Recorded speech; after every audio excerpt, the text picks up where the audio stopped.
Choose someone to die today. Rapist or your father? Siyempre, mas pipiliin ko yung rapist. Nay, alis na po ako ha. Papasok na po ako sa school. Anong oras na po kasi? Baka malate na ako. O sige anak, mag-iingat ka. Lalo na sa puting van. Nangunguha pa naman yan ng pangit. O siya, sige Nay. Oo po, papasok ka na ba ngayon sa eskwelahan? Opo Lolo, papasok na po ako sa eskwelahan.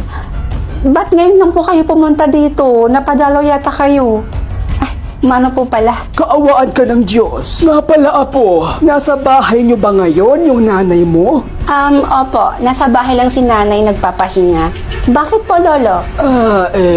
Pupuntahan ko lang at kakamustahin na din. Sige po. O siya, sige apo, pumasok ka na. Oo nga pala, anong oras na? O siya, Lolo, alis na ako ha. Papasok na po ako. Sige apo, mag-iingat ka. Sige po. Bakit kaya ganun? Ba't iba yung pakiramdam ko kay Lolo? Bakit na kaya hinahanap si nanay? Beshi! Uy, Bes! Kamusta? Sino ba yung pinili mo?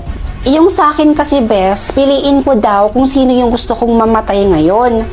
Tapos, yung choices, rapist or your father. Siyempre, pinili ko yung rapist.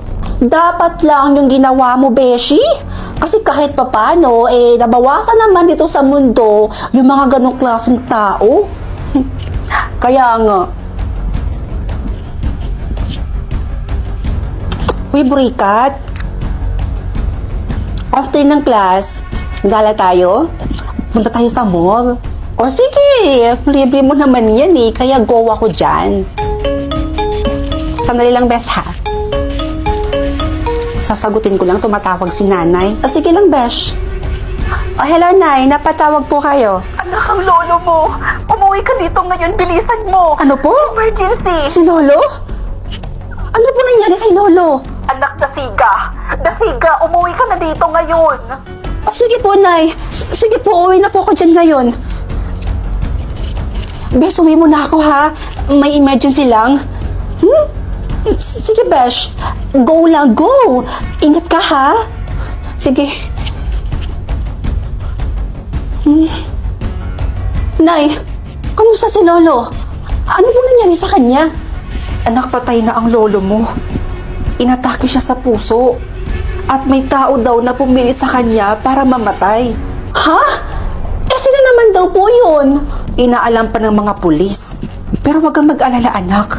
Kapag may balita na at nalaman na kung sino yung taong yon, babalitaan kita, ha?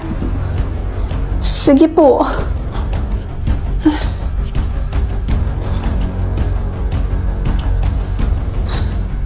Sino kaya yung taong pumiling mamatay yung lolo ko? Kung sino man siya, sana kalmahin siya. Anak! Oh, Nay! Kamusta po? Nalaman na po ba kung sino yung pumili kay lolo para mamatay? Oo, anak. Alam na kung sino ang pumili sa lolo mo para mamatay. At ikaw yon. Ikaw ang pumili sa lolo mo para mamatay. Ako? Bakit ako? Nay, hindi ko po yung magagawa kay lolo. Anak, nagkaroon ka ng choices kanina. Alam ko yon. Pero bakit pinili mo yung lolo mo para mamatay? Anong klaseng apo ka? Choices? Pero, choose someone to die today. Rapist or your father? Siyempre, mas pipiliin ko yung rapist.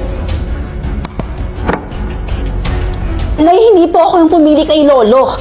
Dahil yung choices po na napunta sa akin, piliin ko daw kung... Tama na. Hindi ko kailangan ng paliwanag mo dahil klaro na sa akin ang lahat.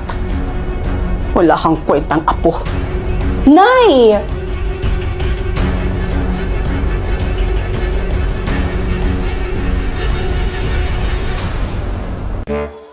Chuchay! Maymay? Bakit? Tara, bugtong-bugtong tayo? Sige ta! Bugtong-bugtong lang pala eh. Ang dali lang naman yan. Ay, ang yabang mo naman. O sige, tingnan natin kung masasagutan mo to. Bugtong-bugtong, nagtago si Pedro, nakalabas ang ulo. Yun na yun? Ang dali naman. Pako ang tamang sagot. Nakachamba ka lang.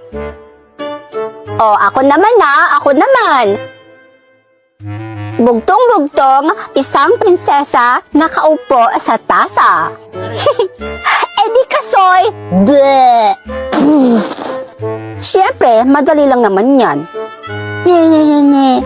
O eto, mahirap na to. Hindi mo ito kayang sagutan. O, hinila ko ang tadyang, lumapad ang tiyan. Payong ang tamang sagot, Maymay. Mahirap daw. O, ito naman. May balbas pero walang mukha. Mais ang tamang sagot. O, ito naman. Isa ang pasukan, tatlo ang labasan. Kamiseta ang tamang sagot. O, ako naman. Bugtong-bugtong. Isang hukbo ng sundalo, dikit-dikit ang ulo. E di wales.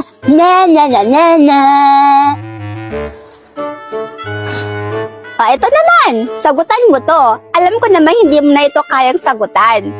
Kaisa-isang plato, kita sa buong mundo. Hindi ko nasasagutin yan, Maymay. Naiinis na ako sa'yo. Pikon, pikon, pikon. Eh di wow sabaw, eh di wow sabaw, eh di wow sabaw, walang may pake. Hi guys! Kayo na lang ang sumagot.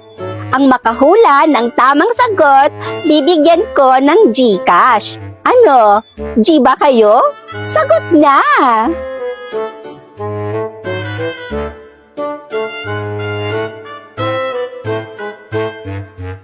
Tara, punta na tayo sa langit. Oops, teka lang. Hindi pa tapos ang laban. Dahil may paparating pa. Ha? Eh, sino naman? Siya.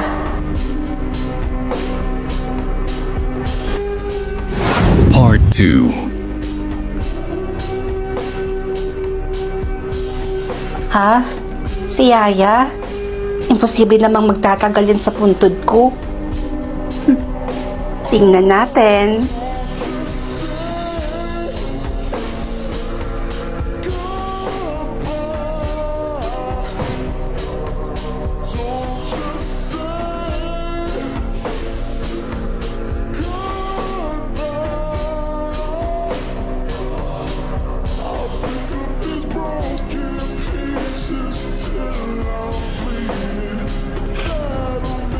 Parang imposible naman yata.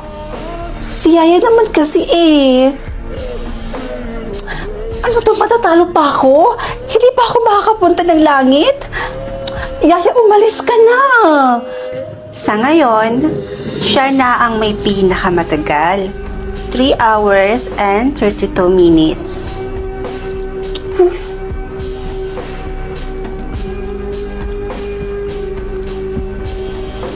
O siya, tara.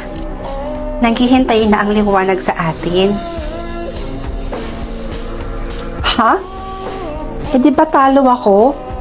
Di ba yung usapan natin kung sino yung magtatagal sa puntod ko?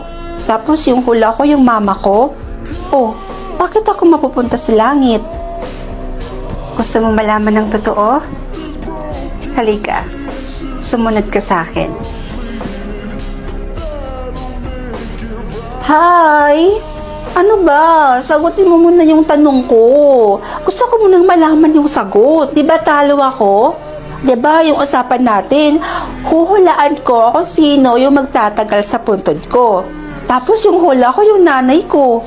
Tapos yung nagtagal yung yaya ko. Di ba? Oh, so bakit mo ako ihahatid sa langit? Sabi mo, nanay mo ang magtatagal sa puntod.